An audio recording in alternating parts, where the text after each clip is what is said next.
All right, Evan CS Summit is this weekend. Yes, I will be there. Everyone keeps asking. I'm going out later. I'm not flying to do all this prac room stuff that's going on. So let's talk about all the storylines, predictions, all the other interesting stuff coming into the weekend. First up, some of the fights off spawn. Peterbot Poyo against Clicks and Higgs. Absolutely not happening.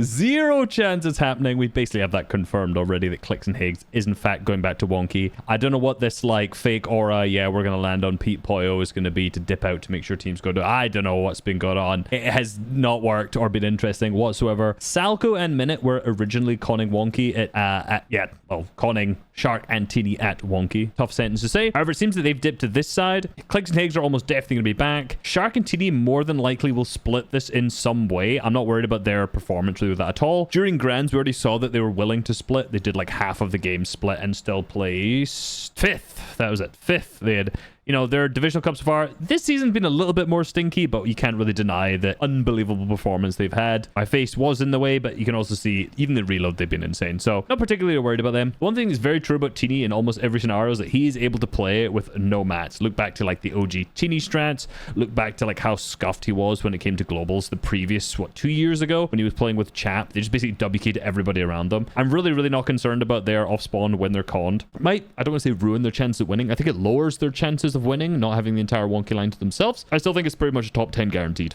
An important other note to this, which I'm unsure of how this team will end up doing this, is the lower bracket. So, of course, the way the format works is there's upper bracket where they get top 25 to go to finals, and then lower bracket where the top 25 or bottom 25 from day one, and all these like second chance teams come all to qualify. So, currently in Wonkyland, there is King and Phaser right here too. So even in the instance where this is true, where Higgs and Clicks con here, Minute and Salco con I drop over to this side, and then Shark and Teeny are uncon. I think when it comes to the lower bracket here, and you've got Phaser and King, they're just going to con anyway. So I think the chances of Shark and Teeny being uncon come finals is very minimal. That does mean the next, obviously, conversation is around Squibbly. This is kind of an interesting off-spawn, and this whole middle area is really strange right now. So, Clicks and Higgs, as I mentioned, almost definitely going to go back here. If not, you know, conning here. This is kind of splittable. If you've watched my other video I've shown already about Velo conning here on like 120 ping and beating Savage and Poyo. It is possible there's some games they split. My comments corrected me to say they disengaged and then they W keyed in one game. Anyway, more than likely there's a drop slot. Will not ever be split with Pete and Poyo there, but it is possible to be split. But assuming that Clicks and Higgs do go back over, in the lower bracket we have Mr. Savage and Velo. So I would very much so assume that Peterbot and Poyo will make top 25 to go to finals on the final day, and then Mr. Savage and Velo should have this uncontested. However, you never know. There's a bunch of other teams here that are kind of contested in a lot of other areas. You know, say, is there like this team here, for example, like Nebs, Nathan, Muzz Sphinx, and Gerald and Vazen. 3 teams landing in this area. I don't see that happening at all. Like, there's no way one of these teams doesn't leave. Like, this is a 1-team split, so to have 3 teams here is kind of crazy. I think Vazen, I think said was going to go all the way over to over here. I don't even know at this point. We'll see. TBC. This probably isn't going to happen. However, if one of these teams doesn't qualify, so say like, I don't know, Vazen doesn't qualify, for example, it's uncon here, but then rather than contesting that again, maybe they go back up to Squibbly because it's contesting for the same amount of loot. I'm not sure. So we might see Mr. Savage and Velo. I think actually Mr. Savage and Velo have quite a high chance at making finals. Top 25 isn't really that rough whatsoever. But again, this whole area is kind of weird, mainly because of Swizzy and Pixie. So at the minute, as of recording this, I will leave in the comments below if this changes, but Swizzy seems to be having some visa issues or travel issues. So I'm recording this on the Wednesday, should be up on Wednesday. Fingers crossed, you never know how the content creation process goes. So Swizzy and Pixie is there. Swizzy is not there currently in Germany. So he might need to get a fill. Now, based on how Pixie did during the Grands, not great. Their off-spawn day one was pretty awful. I'm sure he comes way more practice for this LAN and prepared to be contested. However, I think this is a top team to be conned in. So the question is, who actually looks to con mid-map? I mean, Pete and Poyo were landing there very start of the season. I don't think they're going to move over and try con, I don't think. But I think any one of the teams who's having like a real mess, like, you know, you see, I'm just trying to kind of fly around and see, probably smaller region teams, maybe Salco and Minute who are moving. I'm literally just guessing. I don't actually really know any teams who might move in there. I've not seen anyone who said they would. But I think this mid-map spot now, unfortunately, becomes the place where people are going to con. Add on top of that, EU was an absolute disaster here with tons and tons of teams like landing and going. I would also potentially add, I think Cold and Rapid called from there from NA, if I remember correctly. So with Tyler and Chance now conning them, with Alex and Reckless down below, if Swizzy isn't here, they might feel way more confident to move back into that drop spot. Add on top of that in lower bracket, you've got Aviv and Cam here too. Ooh, I think this mid-map drop spot is going going to be a mess. I mean, that basically continues the story that we've been seeing throughout the vast majority of the year anyway, where I keep forgetting the name of this drop spot, but it is absolutely a disaster. Next big topic of discussions, of course, are FNCS winners from NA and EU. Sky and Scroll and Curve and Veno. Now, both teams won from North Boulevard, not South. However, Curve and Veno have gone down to the South. Now, they have both been fighting for this, and this exact setup in one Cash Cup so far. That was basically this Division Cup. They placed 5th, and then Veno's team ended up placing, where was it, 20th? Yeah, 20th. You can kind of ignore this. This spreadsheet isn't updated for this properly yet. But yeah, this layout right now, Sky and Scroll obviously have had a ton of success from North. Curve and Veno, we'll see what they can do from South. I've not really seen what they can do after that yet. Sky and Scroll, of course, have had a ton of success from the North. Same with Curve and Veno, you know, having a ton of success from the North too. Nobody should really contest these guys. They're so clearly prepared. We saw what happened when they got conned on the hill in Major 1 finals, where they had literally pixel perfect drops, wipe out Chino and Pablo who tried to con them. I think the biggest chance here is that someone's obviously going to sit in and lurk somewhere. Sky and Scroll should absolutely be prepared for a team to lurk in particular, because Curve and Veno's entire strat is like lurking around and fighting the teams around them. The good thing for Curve and Veno, though, is that they do have respectfully weaker teams around them. Maybe Nutty gives our a little unfair to say, but Dan DePuzzo Werix, for example, Dan DePuzzo has not been able to make it. Now, he's had visas, so he's getting a fill. I can't remember who's actually playing with them. You've got a smaller region team here, so there are a lot of smaller region teams that they can fight around them and push in. Plus, they can make lurk plays into Sky and Scroll up there. You know, Sky and Scroll's whole strat basically is going on this hill for Sky being there, and then Scroll kind of going back and looting. So they are already naturally kind of split. So I'm sure they're going to come way more prepared. You know, the way that this is set up doesn't fill me with confidence for Sky and Scroll winning. I mean, let's be real. They'll probably have a big game plan though, and we will see. I'd also say in lowers, I'm not particularly worried about any of these two teams either. I'm not really sure about what this king. This is a different king, by the way, not the king. And Akira and Karama, I'm also not necessarily worried about them. They went into the second chance and won from this spot. So I do think actually in the lowers, I think they're like a shoe-in to qualify. I'd be very surprised if they didn't make it out. Like, they've already shown they can do good from this draw spot. But they also won a Division Cup, landing at this split down below here. So my prediction would be that for finals is Akira and Karama qual from this north spot, and then they end up conning or taking this south side here. Next big drop spot of choice is, of course, Sandy. This is looking like a total mess. Over to the west, we have Victor V and Canada looking uncon, and then you've got Chino Pablo and Minipew and Fukun on the right side as well. So Asia team versus EU, and then you've also got some NA. I was gonna say NA Central.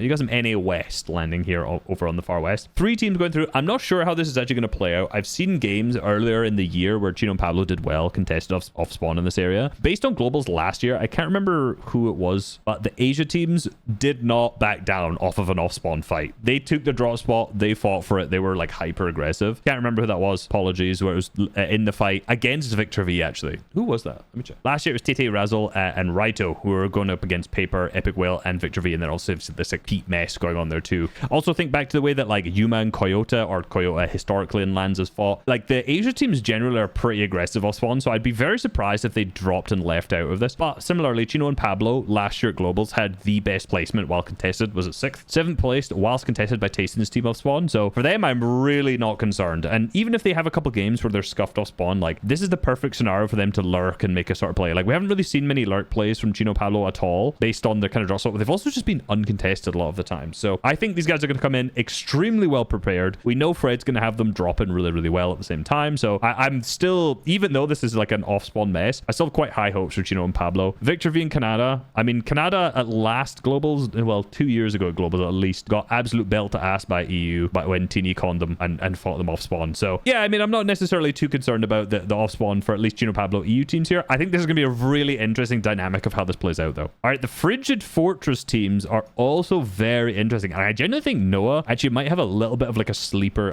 Qual's probably pretty easy. Top 25, I think they should glide through pretty easy to finals. But like Uncon in this spot's actually relatively good with the teams around them, with like how many teams got contested, like the fact that they can push east into like Yapko Panzer and Philos and Yugnus. How do you pronounce that guy's name? I have no idea. Apologies. I don't know if they're going to split, if they're going to fight this off spawn. They have like a con if they are fighting off spawn. They can lurk south around here. They can go north as well. So like no reason are kind of chilling. Same with Vico Malabuka, same with Darm Dimush going over here and over here onto like these weaker teams. You've also got like, I mean, these guys are landing on literally nothing. You've got Acorn and Bolts who are more than likely going to be contested here. So for all of the teams in this area right now, looking extremely strong. I'd also say that Vico Malabuca have, I don't want to say disrespected that much, but like, look at the placements they've had. So I don't know if I'm going to say these guys are underrated, but I think they're definitely underappreciated in this because everyone knows they're a good team. But the placement had, this is since they started playing together, which is the last cup of chapter 6. And then, you know, they had a couple of stinkies, but 2nd, 12th, 1st, 7th, 2nd, 1st, 9th, 3rd. They've cut placements from Malabuca, and Vico being insane. Also, of course, with their 3rd coming to the major. Could have been a higher placement had they not been contested in the last couple of games as well. I mean, let's be honest, these guys are absolutely predicted at least a top 5. Like, I think there should be an absolute shoo-in for them in the finals to be a top 5, especially when you consider this off-spawn scenario. Uncon right now looking super good. And we do have like a bunch of teams kind of landing in the lower bracket right now. Osid and Scare, I don't really know. I don't know anything about them, where they con through. I know Shadow and Virgo seem to be very, very confident on landing at this south side. Number 1, Dharm and Demush are an unbelievable off-spawn fighting team. These guys proved that throughout most of the season, they were 50-50 this area before Tip Top Terrace, was that what it was called, before it got swapped out. And they 6-0'd the team off spawn and then won the drop spot,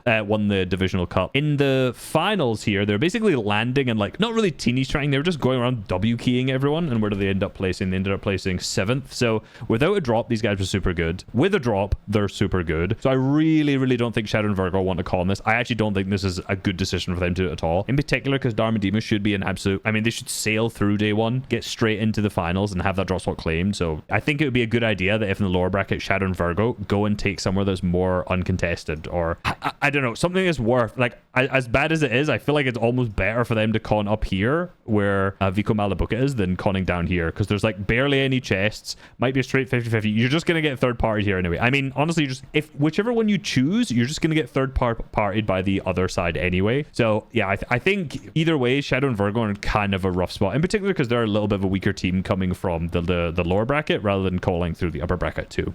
All right, sleeper pick of another big team. Not in the sleeper pick. That's not the right word. Everyone knows that Acorn and Bolts are really good. But their drop spot and off-spawn scenario is unbelievable. In particular, when you've got, you know, Shark and Teeny here being uncon, you have any north zone where it pulls, Acorn and Bolts are in an absolutely unbelievable situation with the best surge position. Almost impossible to take damage for them. They have so much healing. They have so much rotations from the spot. They have con teams to the south of them. Might mess up their drops a little if they end up landing here. There's like the toilet you can go through from this spot. But Acorn and Bolts, honestly, I don't have much to add other than like they genuinely could have an absolutely generational run. This could be like, I think they're NA's top hope. I think one of the main storylines that have this event is coming through. Of course, one of the main storylines for this event is basically that NA is cooked, as you might have started to see. And I think Acorn and Bolts are kind of like the best chance right now. Pete and Poyo, again, it kind of depends what the finals looks like for them when it comes to like Mr. Savage Velo conning them off spawn. I think it's between Pete and Poyo and Acorn and Bolts of which team is going to do the best. I would also add now that Cold and Rapid may potentially be moving back to the mid-map spot here. Maybe I'm going to speak that into existence if Swizzy doesn't manage to make it. And Cold and Rapid also could have a pretty good shot at winning as well.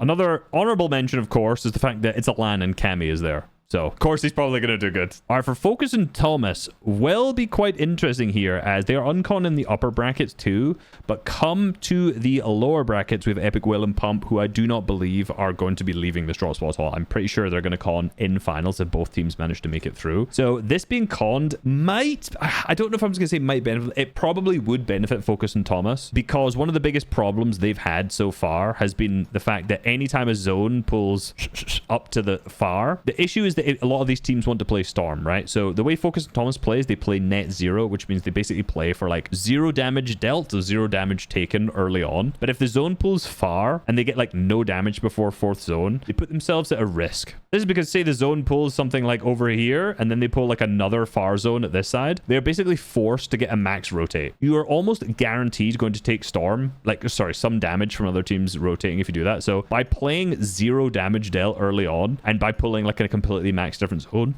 you're kind of just praying to the RNG gods that you don't get hit. And that's kind of some of the downfall of Focus and Thomas so far. So by being conned off spawn, I mean, if it's a 50-50 and they practice like good drops or whatever, like I feel like that might actually low-key benefit them for those kind of rough zones. It does depend though, because this drop spot is relatively large and like floor size, not necessarily in chest size. So it's not one of those that you're necessarily going to 50-50 on one drop spot, like one house up here or something. It's more than likely going to be one of those kind of drawn out long ones where like a team takes a bit, they loot a little, they run run over, and then you have like teams who can like third party in particular when you remember like currently the mess that's up here. Of course, this mess might not necessarily be there come finals on the Sunday, but just based on how this is looking right now, if it gets super conned, this could be kind of rough for them. In particular, when you think about like how, I don't know, would Kami and Hari push in? I'm not entirely sure what would go on. I mean, let's be all, the lurkers here, you've got to also be concerned of them. So if this fight drags on, you know, I wouldn't be very surprised if these two came over, lurked in a building. I would also like to add, I swear every Div Cup I watch with it, well, I mean, mainly towards the start here, it was like someone just camping in one of these buildings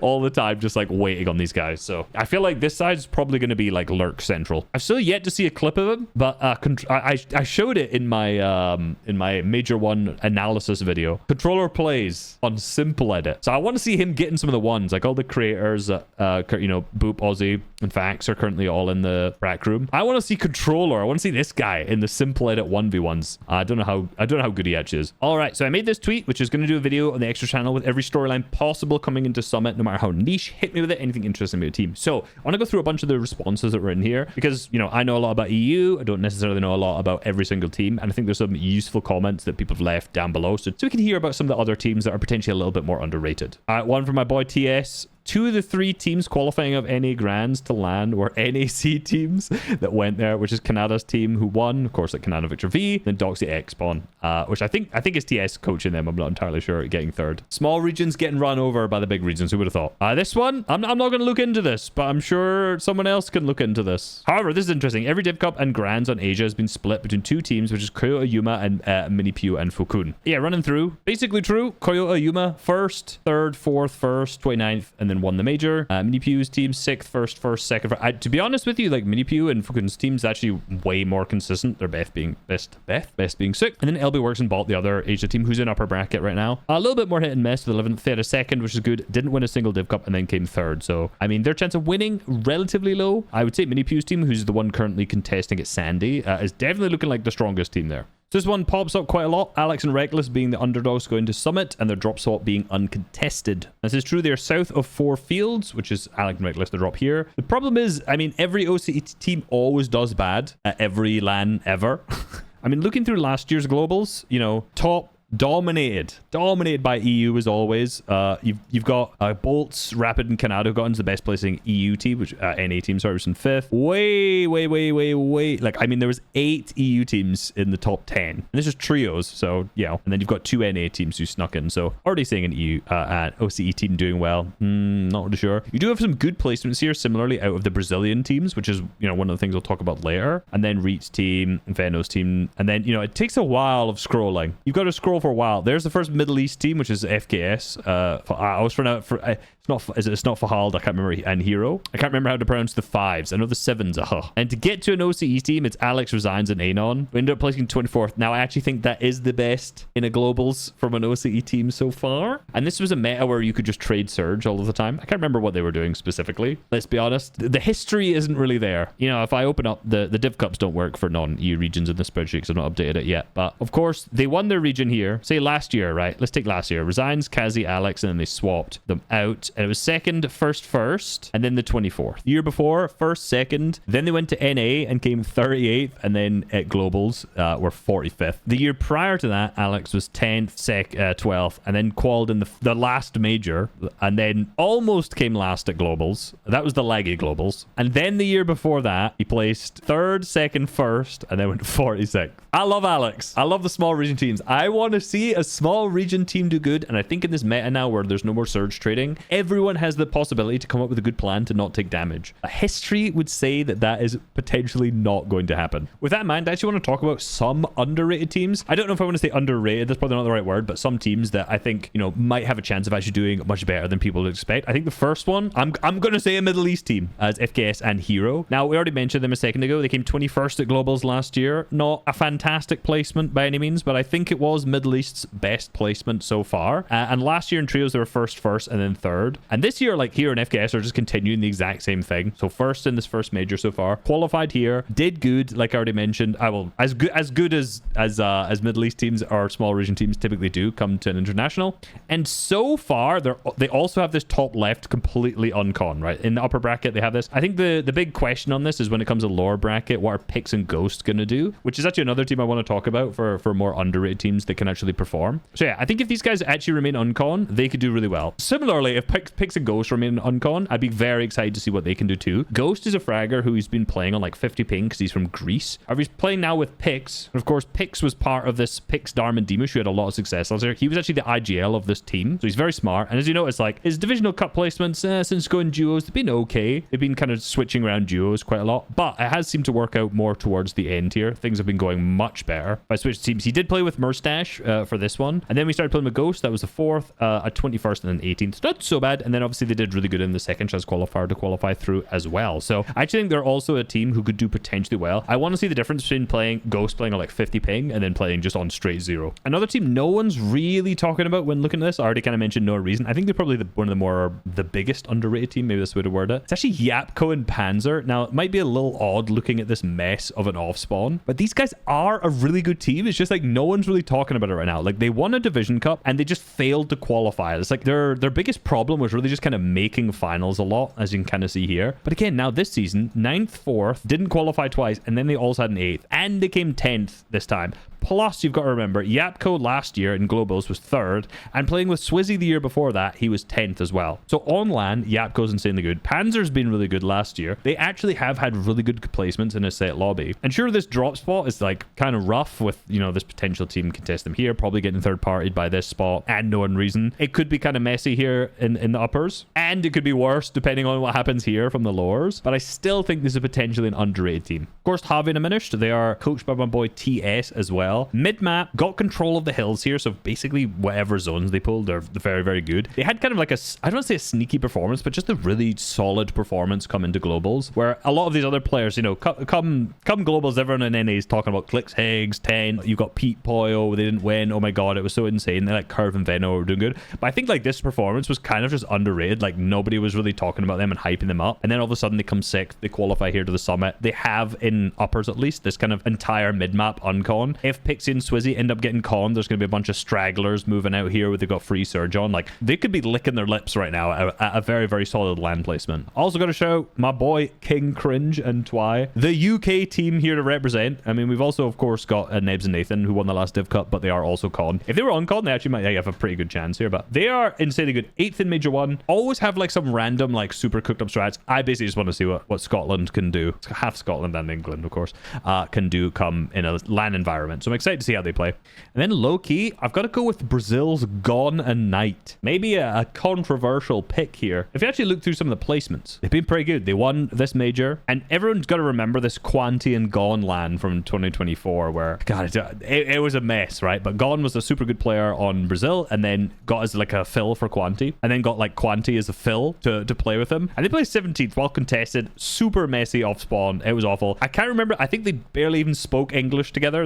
I can't remember if that's true or not, if I'm just making that up off the top of my head. So yeah, I think it's another team. They've had a lot of success this year. They've gotten even better, seems like, together. We've seen that Gone can play well in international LAN 2 years ago, or a year and a half ago now. I think they could also be like a sleeper pick to do well. It says, what if Clicks and Higgs stay wonky LAN and win while contested? Would be a crazy outcome. That would be a crazy outcome, given they were 10th with uncon. So I agree, that would be a crazy outcome. This is a really cool story from Brazil. So this is the team who's contesting Yapcon Panzer. Every time people put X's, I don't know which letter they're wanting to replace. I always just use an A. So I'm going to say Janice. Janice? I don't know. Apologies. A controller player played the entire year of 2025 carrying content creators Flex and Sutam. His duo, the Fellows, was playing with the most famous name in the country, Blackouts, and together they managed to qualify to Globals in 2nd. So basically, you've got Fellows who's been playing with Blackouts the whole time. And you got Janice, who was playing with Flakes the whole time, and Sutam the whole time as well. And then they've come together to qualify. So that's kind of cool. So these guys might be some hidden talents going up against Yapko and Panzer off spawn. So yeah, I don't know what this is about the Middle East region, but this is in lower bracket here, Phantom QND. So Phantom qualified through via playing Middle East second chance qualifier. However, I think he didn't tell anyone that he was still in EU because he's been moved to EU and he was trying to practice on EU and play on EU for quite a long time now. And then he qualified to the second chance major finals. Did he win it? Second, third, wherever he placed, I can't really remember. But he was still in EU. So he's playing on 150 ping and qualified on Middle East, which is hilarious. Love this. There's a few of these teams as well and other players. Velo qualified LAN without ever playing a grand finals. Now, of course, he's playing with Savage, doing very well. As we already know from my previous video on this channel, that he was doing very good on NA, fighting Pete and Poyo off spawn already. Hopefully, for Veno, I just want to say, hopefully the lights won't be too bright. There's a lot of pressure. Playing with Mr. Savage and potentially conning Pete and Poyo off spawn. That is a big ask for your first LAN. So if he manages to perform, both him and Savage perform, and he can perform when the lights are the brightest. This one's really good, actually. Will one small region team win a game throughout the weekend, or will we still have to wait till our first small region duo win? Now, I can't remember who has won every game on LAN, but I think the stat is that none of the smaller region teams have ever won a game. I think Brazil team has. I don't think OCE or Middle East has ever won a game. Could be wrong. Hold me back on that. Don't count me to that is what I mean. I'm not 100%. But will we see one? Yeah, you know what? I'm going to say no, we're not. Reet top 13, the last 3 LANs, conned or not. Can he do it again and keep one of the most consistent careers alive at LAN? Actually, an extremely true statement. I mean, the one before wasn't the best. 27th with Epic Whale, 9th with Ritual, 12th with Ritual, and then 13th with Reet and Cooper. Well, with Cooper and Curly. So yeah, I mean, they are Kondo Swan is looking kind of messy. So they are currently in upper bracket with Aegis and Ritual, sorry. I don't know what is going on here because Aegis and Ritual, really good team. Reet and Cooper, another team. Both these teams could top 10 or at least top 15. That qualifies them through to globals at least. So conning each other is kind of silly here. I don't know if this is just going to be one of these teams just dipping come final. Is this like a fake con? I'm not entirely sure, but yeah, Reet Cooper, it's even conned like surely they could. I think even if both of them managed to make it to finals, like would you continue to con again, or would you just try and go for like another drop spot? Like Aegis and Ritual surely could. Might be the most M8 tweet I've ever read. Interesting fact that you probably didn't know is that the content creators Clicks and Higgs managed to get 10th on NA Central with uncontested wonky. That actually might be new information. Oh yes, there is a player from Asia who's playing on 100 cents. I saw a clip of him from someone's stream and he is flying. He is actually looking insane. I can't remember who it is. I'm trying to find it and I searched 100 cents Summit controller player and it's just that same tweet. Denmark had this curse and the Danish players had a curse of never winning anything, and then all of a sudden it's just like everything is being won by a Danish team. One I definitely want to mention in my underrated teams, which is Size and Scary, they did really good well. They were 3rd after day 1 on grand finals, and then they kind of didn't really do that well on the second day, and they've basically, if anything, more loot because they were landing at this and just like fishing, and now they have like way more space to take and to get. They actually have a chance of getting some loot this time, and they did well in the last Div Cup too. They've honestly not been super consistent though. They've had 1 good Div Cup, 1 good finals, well 2 good Div Cups, sorry, and then kind of 1 good finals. So you know, we'll see what they can do at LAN. They'll double controller. Everyone says controller on LAN might be a little easier because you don't have to adjust to like new setup and new tables as much. I think that's gonna cope. We will see. Wait, just confirming this from earlier. 2024 Gone and Knight. I got in 2nd in Major 3 and Called to Globals. Knight got his visa denied 3 times and Gone had to play with Quanti, and they were communicating English. 2 years later, his duo came back and they won FNC's Major 1, and finally Knight will play. So this is Knight, who's playing with Gone, who I mentioned earlier, his first LAN, and they've had it denied a bunch of times. So this is really cool. I want to see what these guys can actually do. This is just mean, bro. Tinka got dead last in the last 2 LANs, going for back-to-back lasts. Unfortunately, he do be speaking facts. 50th and 33rd. This was trio, so 33rd is last. So come on. We believe you can come 49th. I have all my faith in Tinka this time. Xavier, who qualified from OCE, used to play with Alex when he was underage as well. Username is username was Xavier23rd. Both got banned. Look into it. I think I could be wrong. I think this guy was 9. I think he was 9 and he won a solo cash cup on OCE, and now he's like 15. It was like 6 years ago. I think I heard Ozzy talk about it. I don't know if it was actually Xavier or not, but that is crazy. Still got a glazed Jace for being one of only 2 players with 1 times LAN and 0 times Grand. So of course the other one would be Velo. Oh yeah, and then Nosif as well. No Cliff. Yeah, Nosif. More importantly, this is how he plays with his keyboard. What is this, man? This is from Fact Stream. What am I looking at right now? I can't even do that. I'm trying. Anyway, that's possible. I think this is also a really good point. I've done a whole video covering controller already this season. Basically how it was kind of rubbish. And all of a sudden now is, I don't know if it would be its own video, but I'd love to see a video on how controller is kind of back. 24 controller players going to this land. It's almost unheard of in modern Fortnite. Now, I do say I would think that a lot of these are smaller region players, because specifically I think on Middle East and like Brazil and things like that, there's a lot more controller than normal. I don't have like the split of where these controller players are just off the top of my head as I'm recording this video. Yeah, that is kind of crazy. 24 out of how many teams are there? 75, 150. So yeah, quite a lot. Like 24 out of 150 players basically are on controller. So yeah, maybe we kind of back and could win. If Shark wins, that could be a controller winning on LAN again.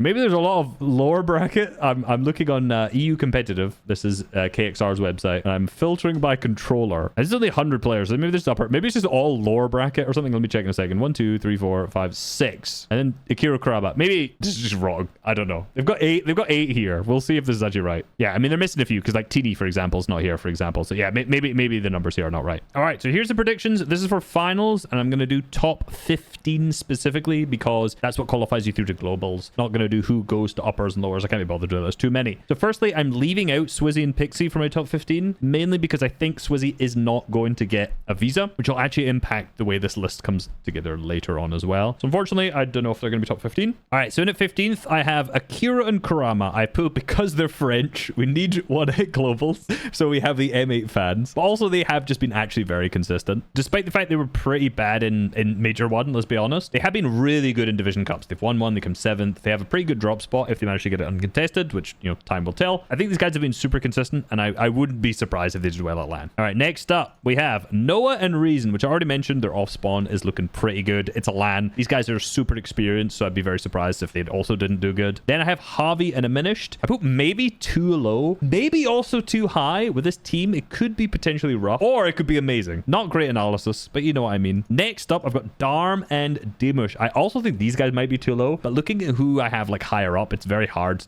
to kind of put them even higher. I'm slightly concerned about their off spawn potentially being contested by Shadow and Virgo, but these guys are insane at early and mid game, so I think even if they're scuffed, like they're gonna have a lot of really good matches. I'd be surprised to see them dud. Then I have Agers and a Ritual. Now they are contested by Reet and Cooper. I said I don't really know if they're actually going to fight that off spawn. I know there's meant to be some beef between them or something. Who cares? These guys are too good not to put basically in a top 15 qual. If they're uncon or actually have a good drop spot, like they could be way higher. Way higher. Cammy and Hare, from the simple explanation, it's a LAN. That's it. You don't need any more than that. 9th, Cold and Rapid. This is because, again, I assume that they go Dark Dominion if Swizzy is not there. Pretty simple. That's where they qualified from. I think I could be wrong with that. I think that's what it was. I've been making that assumption this whole time. Get a way better drop spot. Mid-map, it's how they played through Grands already. I think that might be the case where they fly up. Right now, they're contested though, so I don't know. And if they do actually do this and they get uncon and their off spot's really good, again, they could also place much higher. 8th, we've got Focus and Thomas. Similarly, as I already mentioned earlier, that they are potentially contested by Epic Will and Pump off spawn. So could be good for them, could be bad. I don't know. They also basically could win or you know, Focus. There's the clip from last year's Globals, not looking too great on LAN, but I think they've improved a ton over this year, so I'm not super worried about them. Now in its 7th, Acorn and Bolts. Again, landing to the hill up at the north. They have the best drop spot for north zones. Super consistent, generally. 6, Chino and Pablo. Now, they are conned off spawn. So, if they were unconned, like, they're coming second or first, no doubt, for me here. I've already spoiled it if you saw there. But at the minute, conned, you know, I think they'll make a really good tournament out of it. I keep disrespecting them, not putting them really, really high into, like, the top 2s, 3s. So, I'm putting them 6th now because 2 teams at the drop spot is kind of messy. 5th place, we got Pete and Poyo.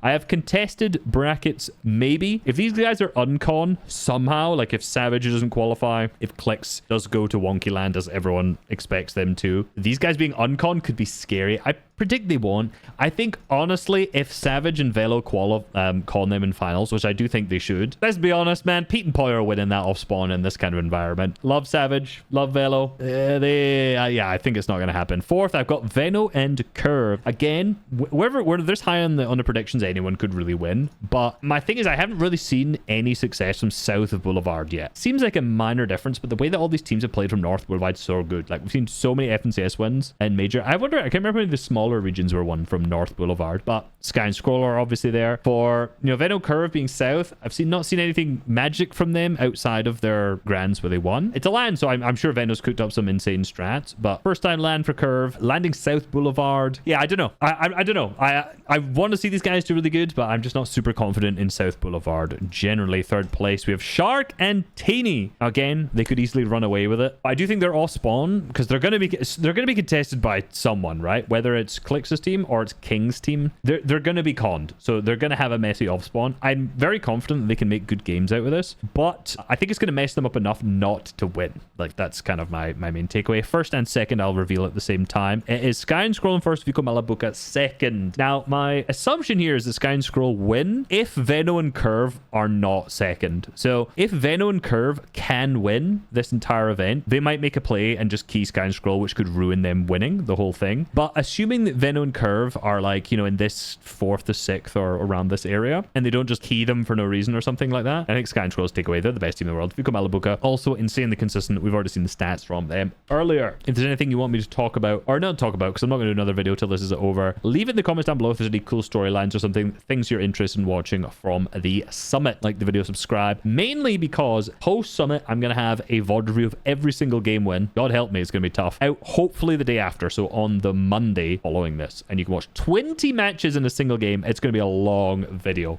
Like the video, subscribe. I already said that, but I'm going to say it again. Peace.